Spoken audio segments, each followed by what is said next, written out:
Here, we uncover the secrets of love and relationships, explore issues of infidelity. Join us and immerse yourself in the world of emotions. Mila walked out of the beauty salon, a sparkle of joy in her eyes. She strolled to the parking lot, got into her car, and once again glanced happily at herself in the mirror. Her phone rang inside her purse. The incoming call was from Theo. In the photo, a young man looked at her with wide-open eyes. His gaze drove the woman crazy, sincere, deep, and pure. "Hello, my dear," Mila replied with a cunning smile. "Hello, my beauty," Theo murmured softly. "I've missed you terribly. When can I see my queen?" "I think today would be perfect," the woman replied mysteriously. "Let's just go to a restaurant or straight to my place." The man perked up. "Lovely. I'll order sushi and get some good wine." "Consider it done, my queen," Theo happily agreed. The woman disconnected. Sometimes her lover's naivety irritated her. Despite the 7-year age difference, Mila felt like there was a 20-year gap. Theo, regardless of the numbers in his passport, remained an 18-year-old boy. They had met a year and a half ago when Mila came for a massage and ended up in Theo's hands instead of her regular specialist. During the session, they struck up a conversation. The blue-eyed blonde struck a chord with the woman, naive, even slightly silly, but oh so sincere. Mila became his regular client from that day forward. One late evening, he wrote her a love message, obtaining her phone number deceitfully from the administrator. Mila chuckled at the naive advances of the masseur, but then found herself getting carried away. Previously, she thought lovers appeared when love and understanding disappeared from a family. Her situation was quite the opposite. Her husband was a wonderful person, but distant. Mila genuinely admired him, was proud of him, and probably even loved him. She met Vivian during a difficult period for herself. Her previous relationship ended badly. The man she had lived with for 3 years deceived her. They were planning to get married, but he lost all the money saved for the celebration. Then Mila discovered the disappearance of her jewelry, even the earrings given by her grandmother were gone. Additionally, it turned out that her beloved regularly embezzled money from her shop. Mila was just starting her business, the showroom brought in a modest income, but even that slipped through her fingers. The breakup was painful. Mila felt emotionally destroyed, thinking she wouldn't be able to trust anyone again. She blamed herself for being so blind. At a friend's wedding, she met Vivian. He was the groom's boss, hence among the invitees. He spent most of the celebration sitting at the table, hardly dancing or participating in the games. Mila thought he was a bore, but her friend and the groom assured her otherwise. "He's really cool," the bride said. "You just need to get to know him." Vivian indeed turned out to be cool, a bit introverted but not boring at all, and definitely not a bore. Mila spent the remainder of the evening with him, and it was comfortable and peaceful. For the first time, Mila felt so free yet not alone in a relationship with a man. He didn't try to change her or dictate how to live, and she, in turn, understood and accepted his quirks. They made a harmonious couple. Vivian helped Mila set up her business. Over their 16 years of marriage, she managed to open another clothing store and a cosmetics showroom. Their relationship remained warm, but over the years, their shared interests diminished. Mila longed for activity and adventure, while Vivian preferred tranquility and never agreed to spontaneous trips or sudden outings. However, they somehow managed to find a compromise until Theo entered Mila's life. As Mila drove, admiring the beauty of spring outside, she glanced at the ceiling. The bedroom lights were off. Theo held her close, whispering affectionately in her ear. Perhaps it was these moments that she missed in her relationship with her husband. Vivian didn't know how to be so passionate and freely in love. He complimented his wife, but compared to the lover's words, they sounded dry and plain. Mila knew almost nothing about Theo, and most importantly, she wasn't eager to find out. They talked little about life, mostly, they just enjoyed their feelings. "Leave your husband," Theo suddenly proposed, stroking her hair. "No," Mila replied quickly. Theo froze. The woman realized she reacted too abruptly to the lover's proposal. "I love you, but I can't leave my husband," she explained. "Why?" Theo asked, surprised. "Because I love my husband too," the woman shrugged. "You love both of us," Theo insisted. "Is it possible?" Mila replied. "It happens," she continued. "I love you differently." "And whom do you love more?" Theo persisted. "Theo, stop asking silly questions," the woman waved him off. He was behaving like a child again. Mila was used to having a serious man by her side, so such antics irritated her. "Okay, I have to go," Mila said and got up from the bed. "You still haven't answered," Theo reminded her, slipping off the bed and approaching her. "I have nothing to answer you," the woman retorted. "I already said I love you both differently, but in bed, I'm 100% better," the masseur asked. "Yes," Mila nodded. The woman realized it was pointless to explain her emotional turmoil to Theo. If she were to say that she perceived her relationship with her husband differently even here, her lover wouldn't understand. Moreover, she didn't want to hurt him. Most of all, she didn't want to delve into their relationship. "Don't see me off," Mila shouted from the corridor as she hastily left the apartment. In the car, Mila dialed her husband's number. "Darling, I'll pass by our favorite pastry shop. Do you want anything?" the woman asked tenderly. Vivian loved sweets, Mila knew that. She wanted to do something nice for him. Choosing a pastry for her husband, she felt immense tenderness towards him. This feeling always overwhelmed Mila when she returned home, unlike with her lover. The woman didn't know why it happened, why meetings with other men awakened love for her lawful spouse, but these emotions brought her immense pleasure. Hugging her husband, Mila promised herself that she would end things with Theo tomorrow. She would never again trade her beloved husband Vivian for the foolish masseur. Yet by morning, the woman realized she wasn't ready to give up the passion that bound her to another man. Vivian was an excellent father to their daughter, a good son-in-law to her mother, and a wonderful son to his own parents.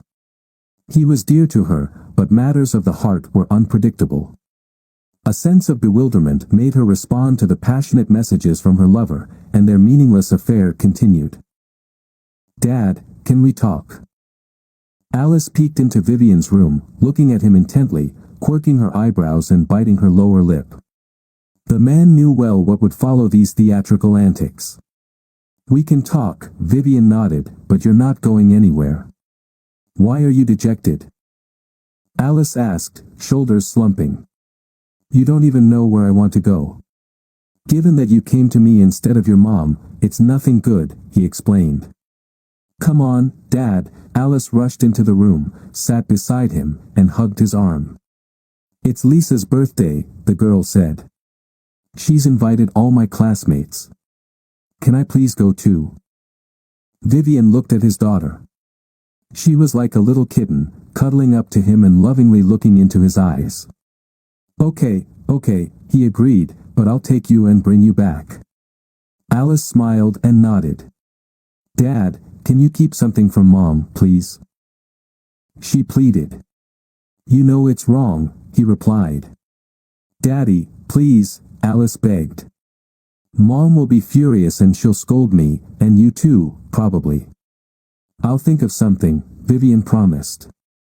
Pleased, his daughter ran out of the room, blowing him a kiss goodbye. Vivian waved.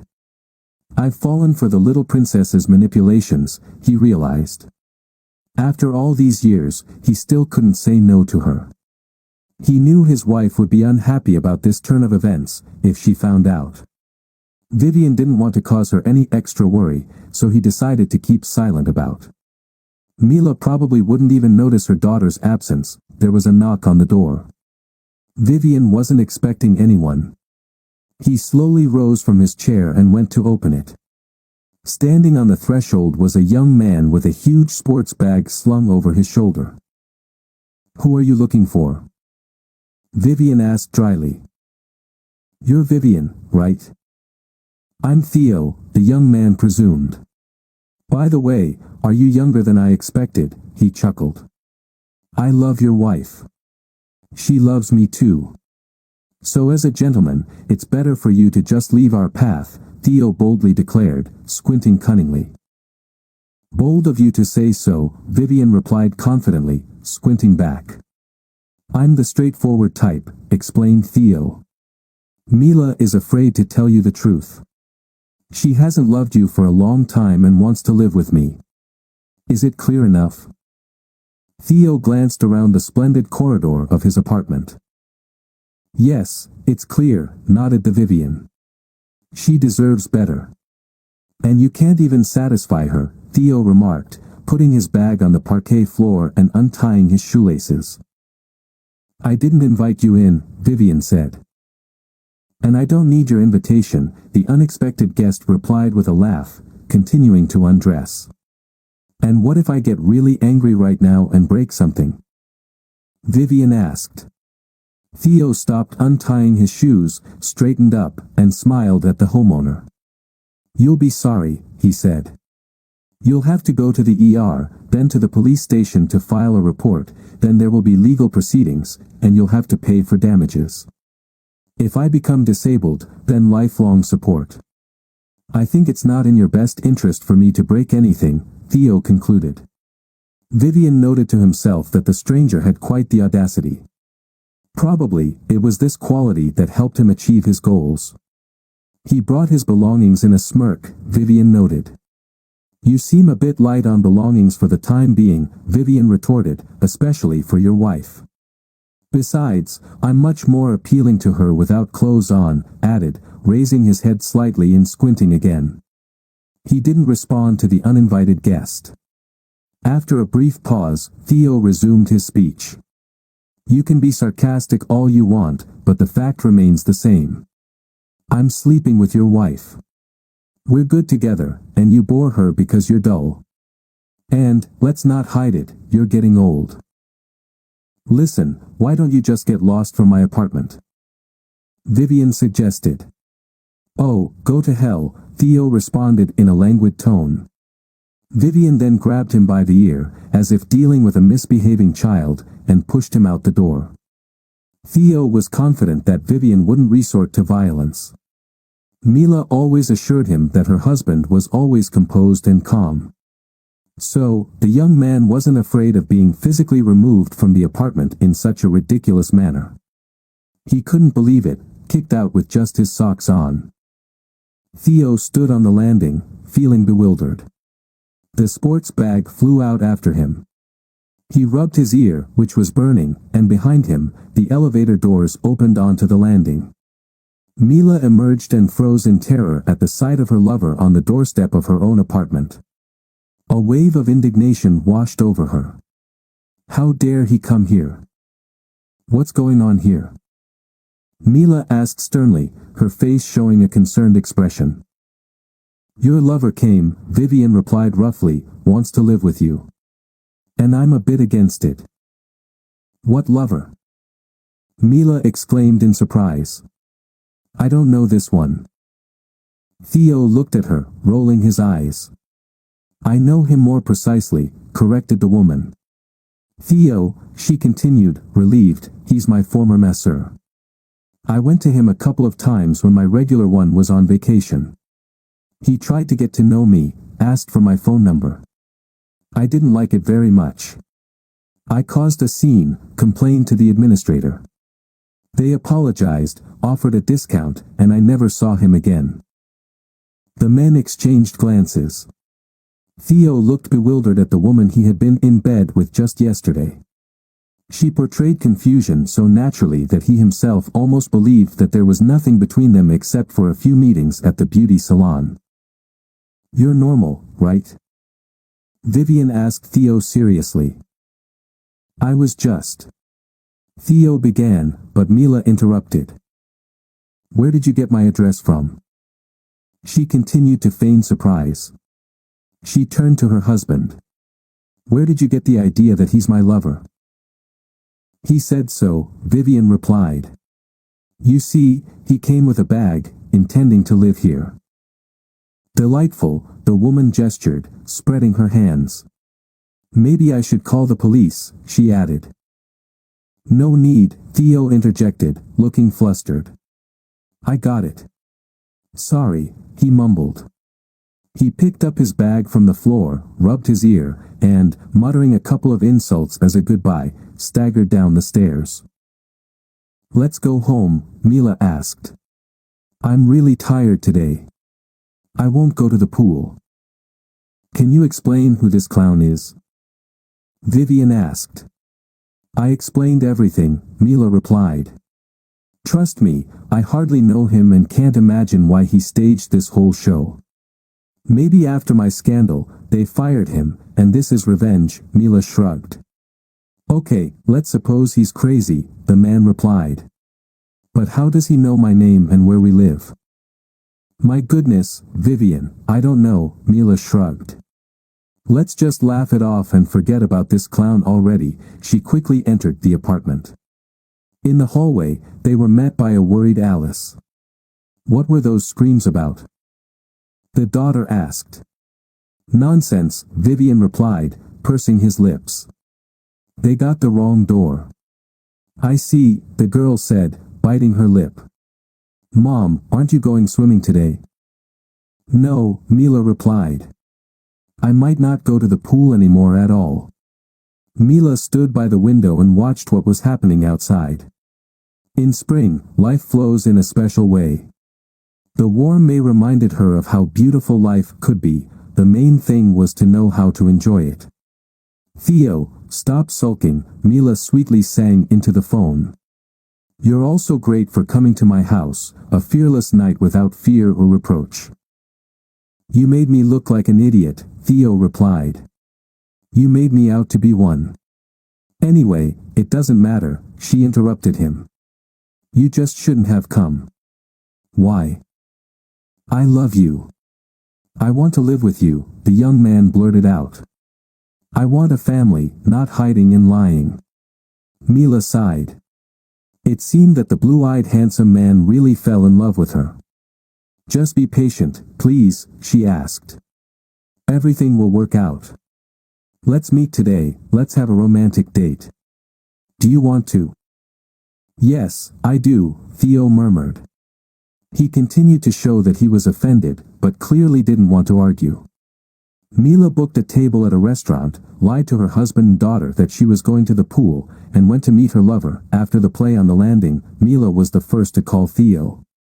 In her mind, she understood that she needed to use this chance and end the silly relationship, but for some reason, she kept dialing his number time after time. The evening passed perfectly. Theo was a bit sulky at first, but then he switched to his usual romantic tone. He called her his queen again and showered her with compliments. And Mila felt completely happy. As promised, Vivian first took their daughter to visit, and then, after a few hours, went to pick her up. Thanks for covering for me with Mom, Alice smiled, chewing gum. Now breathe, Vivian ordered. I had a glass of wine, admitted his daughter. Just one though. All right, he said mockingly, chuckling. Let's go home. You'll take a shower and quickly go to bed before Mom smells your just one truth. Alice smiled. The car rolled through the city. The girl looked out of the window for a long time, then suddenly asked, Dad, you won't leave us, will you? What? Vivian was surprised. You won't leave us for another woman? Clarified Alice. At Lisa's, her dad found himself a new wife. He has a new family now, where Lisa isn't needed. They hardly see each other, and Lisa can't stand the woman he lives with. But you're our dad. I won't leave, Vivian affirmed. I promise you. Your mom and I love each other. That's good, nodded the satisfied girl, leaning back in her seat. By the time the car pulled into the courtyard, Alice was almost asleep. Vivian didn't immediately notice the two human figures. A man and a woman stood at the exit door. He didn't let go of her hand, pulling her closer to him, reluctant to let her go home. Vivian froze for a moment, scrutinizing their faces. He recognized his wife's snow-white coat. And then, when the headlights illuminated their figures, he saw her face. Standing next to Mila was that same vaguely familiar masseur. Vivian slammed on the brakes sharply. His heart constricted in his chest, Mila recoiled in fear from her lover. Above all, she didn't want her daughter to catch them like this.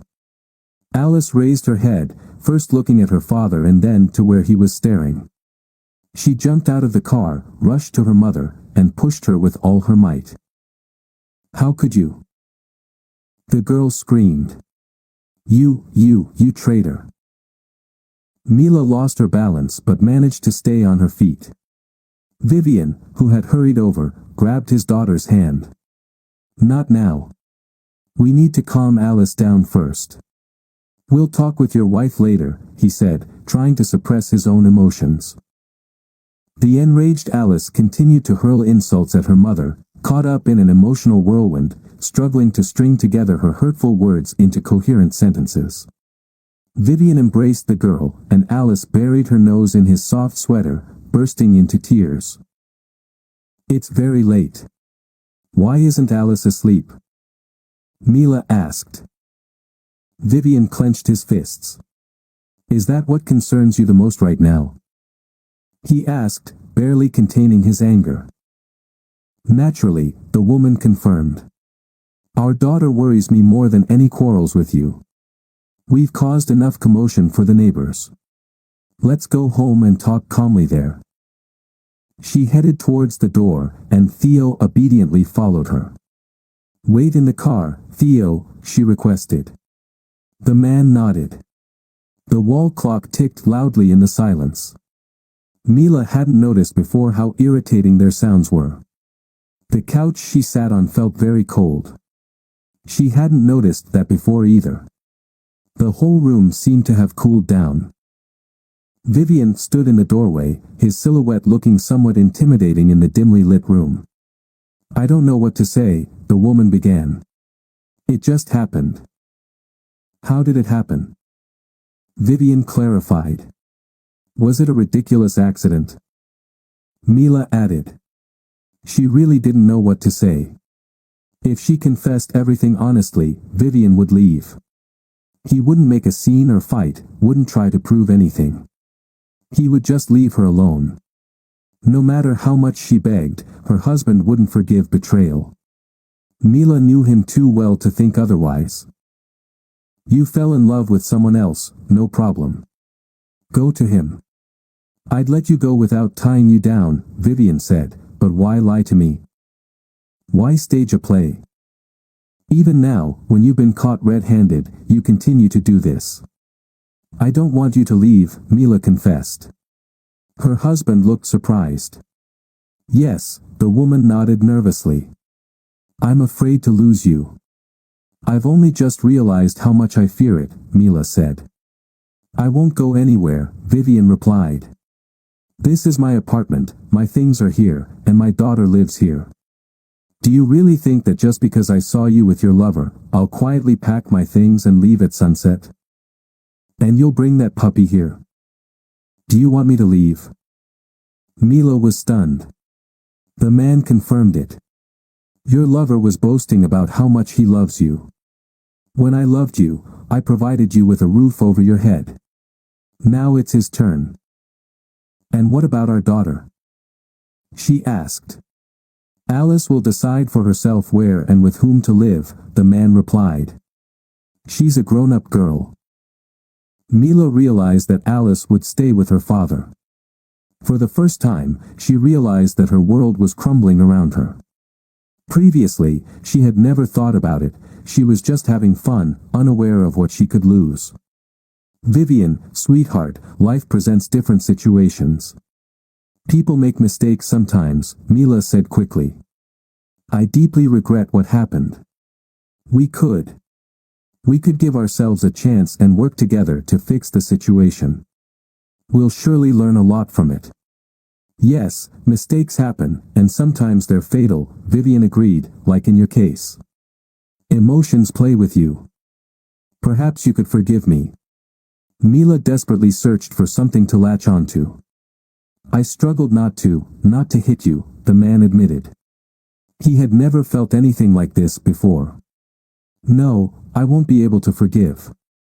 I know I'll always remember that cocky guy coming to my house, laughing in my face, recounting your conversations into pillow, and then you lied to me looking me in the eye. Please, stop, Mila pleaded. I lied because I didn't want to lose you. Isn't it clear? You could have just not cheated on me, he replied. It happened accidentally. I'm not interested in excuses, Vivian said, raising his voice slightly. You know my stance on marital infidelity. Are you trying to say you've never cheated on me in 16 years? Mila looked him in the eyes, hoping she had found that one straw to grasp. No, the man replied. I don't believe you. Mila nervously shrugged. Don't believe me, Vivian said indifferently. I couldn't care less. I'm clean. Fine, suit yourself. I'll leave. She forced a nervous smile. Just make sure you don't regret what you've done. Why would I care whether I regret losing you? You've gained such a treasure instead of your old boring husband who couldn't satisfy you. God, you're talking such nonsense, Mila sighed. She could hardly call Theo a treasure. She hadn't even had the chance to fully indulge in him, always torn between him and her husband, never really understanding what she wanted from Theo in the end. Get up, please. You're already late for work, Mila said firmly. They had been living together for about a month. At first, Mila thought she would spend the night at her lover's place a couple of times and then rent an apartment. But in the end, she stayed. The breakup with her husband had been hard for her. It felt like her favorite shoes had their heels cut off, and now she had to walk on tiptoes without any support. That's the allegory Mila used when talking to her friend. He was my support, you know. We made all the decisions together. And now Theo needs support himself, the woman lamented, feeling a bit like his mother. She struggled to wake Theo up for work early in the morning. He wasn't particularly fond of early mornings, or work, for that matter. After some time, Mila suggested that he switch to working in her showroom. Theo resisted at first, but then realized it was an excellent opportunity to earn a salary for his good looks. And so he became a salesperson, at least officially, but in reality, he chauffeured his boss around the city, picked up packages, delivered orders, and posed for advertisements. Mila never managed to mend her relationship with her daughter, Alice, who stubbornly refused to connect with her mother, seeing her only as an enemy. Mila attempted to find support from her ex-husband, Vivian. Please, talk to her, the woman implored. Explain that things aren't so straightforward. I didn't betray her. I don't think she'll listen to me. I can't teach her life lessons I don't follow myself, Mila admitted. I don't understand you. You're asking me to convince our daughter to forgive you, to explain that in life, things happen, that people drift apart, which is normal. I don't hold a grudge against you, and other such nonsense. But here's the catch, I don't think so. Yes, people drift apart, feelings can fade, but not betraying, not lying to someone's face. I can't tell our daughter that your behavior was normal. You still haven't forgiven me, she sighed. How much longer? Vivian chuckled, you know, I'm trying to forget and forgive you, but then, just when I start to, I remember everything again, he sarcastically remarked. Mila appreciated the joke but kept her smile in check. After meeting with her ex-husband, she went to the photo studio where the shoot was taking place. Theo was supposed to have finished work by then. Mila went up to the second floor and peeked into the hall. Theo was nowhere to be seen. The studio administrator informed her that he had already left. Mila grew angry. They had an agreement. Theo was supposed to wait for her. She dialed his number. "Yes, my queen," Theo cheerfully answered. "Where are you?" Mila asked. "In a cafe," he replied. "I went for coffee with the girls." Mila pursed her lips disapprovingly. She didn't like that Theo was getting too close to the models she hired for the shoots. "Then I'm going home," Mila announced capriciously. "All right, darling," the man replied. Theo didn't notice the hint of irritation in the woman's voice. He never sensed changes in her mood. Sometimes, Mila felt like he was just pretending. It was convenient for him to act as if nothing had happened. Mila would pout, then forget. However, occasionally, her accumulated dissatisfaction erupted into a loud and emotional argument. Mila didn't even suspect that she could argue so fiercely with her husband. In all their years together, they had never had such vivid clashes. Once she threw a glass at Theo, he didn't hesitate and threw a computer mouse back at her. "Well done," Mila smirked as she left. "Thanks, madam, for your permission," Theo theatrically bowed. "Madam," Mila replied. "During the day, I'm the queen." "No, you're madam," Theo replied, taking off his sneakers. "And you're drinking my blood." "Fine," Mila said grimly and left. She remembered those occasions when Vivian returned home late. He would apologize for his state and quietly slip into the room, never starting fights or being rude to his wife. "Maybe you could take off your clothes," she suggested, noticing that Theo climbed onto the bed in his jacket. "I don't want to," he rudely replied. "It's my bed. I'll lie how I want." Mila waved her hand. It was pointless to talk to him at times like this. In the morning, Theo would apologize, kiss her hands, and shower her with compliments. With quick forgiveness, everything would return to normal. Theo once again rarely showed up at work, forgot Mila's requests, and occasionally exchanged messages with young women, whom he proudly called colleagues. One evening, when Mila returned home, she found her beloved asleep. She wanted to wake him to scold him for not meeting her expectations, but she realized he was heavily intoxicated. She waved it off again and went to take a shower. Standing in the bathroom, Mila listened attentively to the sound of water, pondering her situation. It seemed that at that moment, her patience had reached its limit. The whole story with Theo felt like a silly dream that never ended.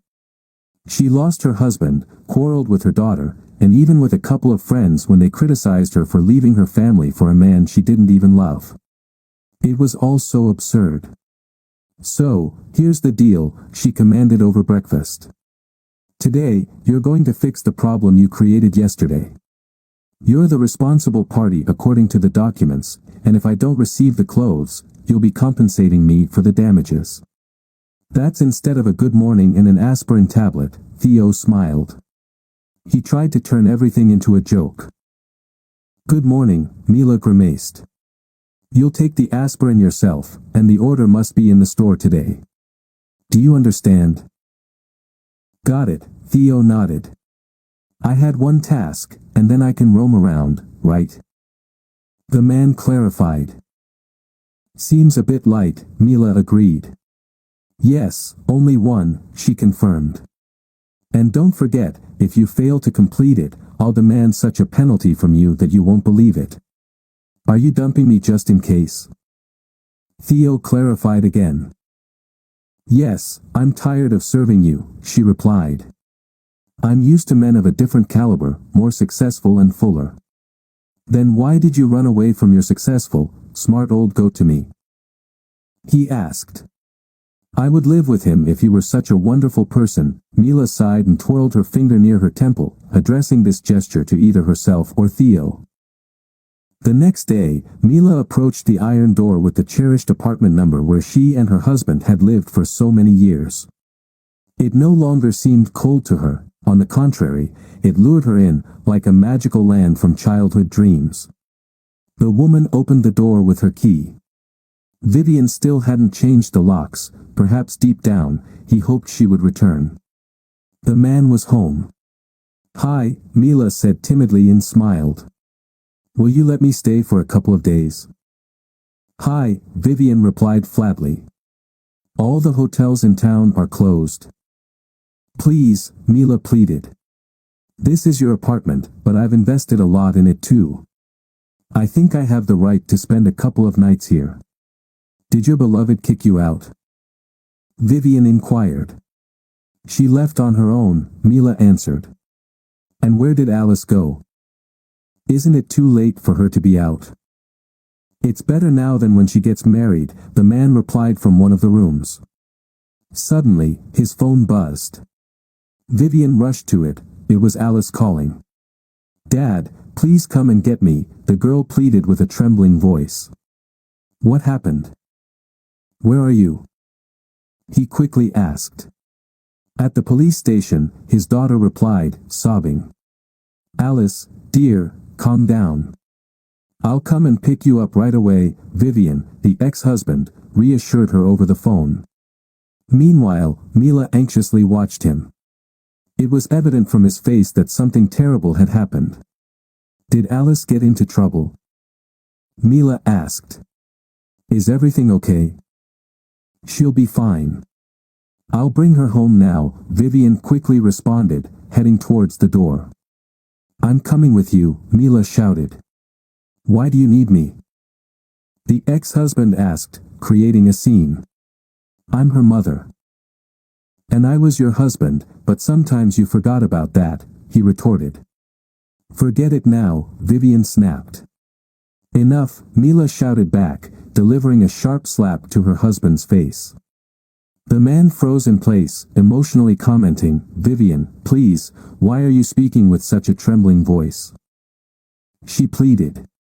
"I've apologized 100 times, regretted 100 times.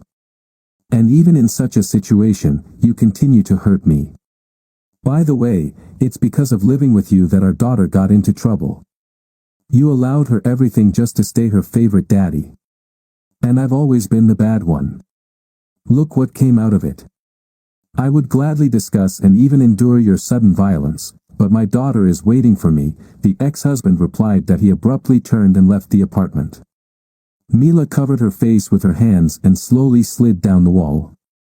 She really wanted to cry, but for some reason, she couldn't. A heavy sadness lay on her heart like a stone. Mila stared at the wall, unable to understand why fate had mocked her so. All the good things that had happened in her life seemed to have passed by like a rushing train, leaving behind only beautiful memories. Vivian removed all the joint photos from the apartment. Mila wondered if it was because he hated her so much or because he couldn't bear to look indifferently at the remnants of the past. What was he thinking? Looking at their happy faces, Mila realized that she didn't know how to go on living. Where could she find new happiness to replace what was lost forever? She wiped her eyes, which had become moist, and glanced at the clock. What could have happened to Alice? The woman dialed her daughter's number, not expecting any response. "Hello, Mom," came from the phone. Mila's breath caught. It had been too long since she'd heard her daughter's voice. "Alice, where are you? What happened?" Mila asked, swallowing air in confusion. "We're on our way home, Dad and I," the girl replied. "Sorry, Mom, I messed up. We went for a ride with friends, and we got stopped. My friend didn't have a license. Are you okay?" Mila rambled. "I'm fine," Alice sniffled, "I was just worried. Everything's okay?" "Yes, Mom, it was just late, and I was outside. I won't do it again." Suddenly, Mila also started crying. It turns out she still had tears, they just flowed when needed. You can't bring back the past, but you can remember it with joy.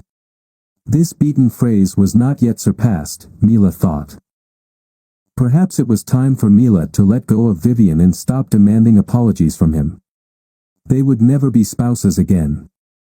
But they would always be parents, and that was more important than personal problems. The entrance door creaked quietly. Mila got up from the floor. Alice burst into tears again, clinging to her mother's neck as if there had been no long resentment, complete ignoring, and accusations of betrayal just a couple of days ago. After a couple of days, Mila found a place to stay. She could have found a better option, but she wanted to move away from her ex-husband as quickly as possible. Mila found time to think about many things. She stopped demanding apologies from her ex-husband and gradually accepted the fact that this man no longer belonged to her. Theo didn't worry about the missed shipment once Mila announced their breakup. He disappeared from her sight. Mila contacted a lawyer to help prepare a lawsuit. She intended to recover the investments she had made. Mila was sure she would never see her former lover again, but she was wrong. When he learned about the lawsuit against him, the foolish boy came to her workplace. "Let's talk," he shouted, seeing the store owner in the parking lot. Mila didn't immediately believe that Theo had the audacity to show up before her. However, remembering his past actions, the questions disappeared on their own. Mila looked closely at him. His eyes were wide open, the gaze just as deep but not sincere at all. Where had that depth gone that once attracted her? "What do you want?" she asked, unimpressed. "Queen." "Why the courts?" "I may be, but I'm in love." Theo quickly got to the point. Mila once took it for naivety. Now she understood it was just a trick. "If only you could be forgiven," Theo continued. "Forgive me for everything, Your Majesty," he said quickly. "Wait, stop," Mila interrupted him. "You'll pay the penalty. And you'll forget about our relationship forever." Theo, occupied with his thoughts, asked, "Has your husband forgiven you?" "No," shrugged Mila. "We divorced long ago." "How did it go for you?" "Successful, smart old goat," smirked Theo. "You're even more foolish than I thought," she replied, which was all he had hoped for when he came here. "Even if you win the court case, you've still lost," the man said, patting her on the shoulder. "Goodbye, divorcee," he left. And Mila sat in the car for a long time, pondering how easily and simply the naive boy dishes out remarks that inexplicably hurt so much. "I behaved wrong. I should have talked to you back then," tried to explain. "But I chose the easiest and at the same time the scariest path, considering you a stupid child, and your grievances toward me as teenage maximalism." Mila rubbed her reddened cheeks. It was their first adult conversation with Alice. This mistake, which adults often make, not only in relationships with children but also towards each other, demanding understanding through the depreciation of the other person's feelings. "I didn't even think once about how painful it was for Dad, how hurtful it was for you. I thought the worst of it was for me. After all, it was me whom my husband kicked out of the house, and my daughter didn't want to communicate with me. I apologize. They don't want to forgive. My feelings are hurt, and yours aren't even noticed by me," the woman sighed. It turned out to be much easier to speak sincerely than she had thought. You can't demand forgiveness and understanding from people, you usually ask for it, and it's up to the offended person to decide whether to grant your request or not. "I'm very sorry it turned out this way, and I apologize for not being able to hear you." Alice turned out to be mature enough to listen and clever enough to hear. "I'm not sure, Mom, if I could have had a dialogue with you back then," the daughter confessed, "but time passed, and things settled down. But I haven't forgotten anything." "I understand," Mila agreed. "You and Dad won't be together anymore?" Alice asked. "I don't think so," the woman replied honestly, "but we're still your family. No matter what happens." Alice graduated from high school and entered college. She lived with her parents, alternating between the first floor in her father's house and the one in her mother's. Vivian opened a dental clinic, and one of the doctors, who had accidentally pierced his tire right in the yard, soon became his wife. They easily found common ground with Alice. Mila also met another man. But they didn't live together for very long. She no longer aspired to marry, though who knows how her life will turn out. Thank you for making our channel a part of your story. Keep unraveling the knots of love with us and immersing yourself in the world of unique emotions.